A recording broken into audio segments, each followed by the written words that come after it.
Bonjour et bienvenue dans cette vidéo. Ici Étienne Luquin du binôme Luquin de Villars pour la présentation de notre projet d'orientation master, implémentation d'algorithmes de simplification de maillage 3D. Dans un premier temps, rappelons ce qu'est un maillage 3D. Le maillage, ou mesh en anglais, est composé d'arêtes, des edges, de sommets où ces dernières se croisent, les vertex, et de faces délimitées par les arêtes. Le tout forme un objet 3D. Nous travaillons sur le logiciel MEP2 du Lyris qui permet d'ouvrir et de traiter ces objets. Notre but était de créer des algorithmes qui visent à simplifier ces maillages, c'est-à-dire à réduire leur nombre d'arêtes tout en gardant la forme et les couleurs originelles.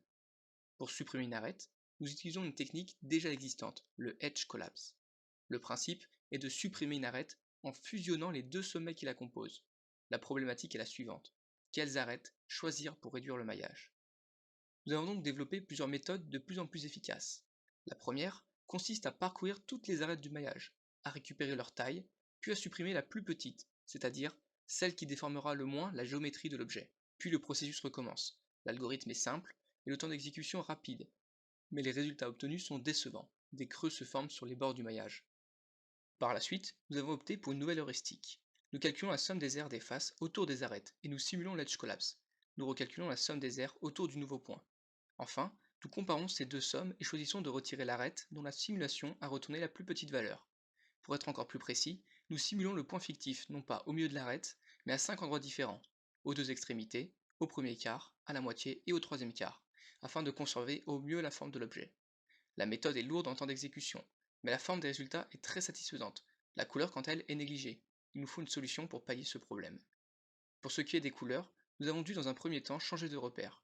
En effet, le repère rouge vert bleu basique que nous utilisons au quotidien ne permet pas de calculer des distances entre couleurs. Il existe pour cela le domaine LAB, un domaine en 3 dimensions dont L est l'axe de la clarté, A est l'axe qui va du vert au rouge et B l'axe qui va du bleu au jaune. Nous pouvons alors calculer les distances entre les couleurs aux deux sommets d'une arête. Nous supprimons celle dont la distance est la plus faible. La méthode fonctionne bien pour les couleurs, mais la géométrie n'est plus respectée. Nous avons enfin combiné la meilleure méthode sur la géométrie et celle pour la couleur. Nous sélectionnons un pourcentage donnant la priorité à l'une des deux solutions, et les résultats obtenus sont très satisfaisants. Le temps d'exécution est certes plus long que les solutions précédentes, mais la forme et la couleur sont bien conservées malgré une forte réduction. Pour intégrer nos solutions à l'environnement d'utilisation MEP2, nous avons créé un plugin regroupant toutes les méthodes. Les résultats finaux sont bons, mais encore améliorables. Là où supprimer 100 000 arêtes nous prenait 5 à 10 minutes, nos optimisations effectuent maintenant cette opération en quelques secondes. Il sera intéressant d'optimiser encore plus le temps d'exécution pour travailler sur des maillages toujours plus conséquents. Nous pourrions aussi chercher à implémenter des méthodes plus efficaces, comme celle nommée quadric error métrique, ou encore travailler sur la simplification des textures.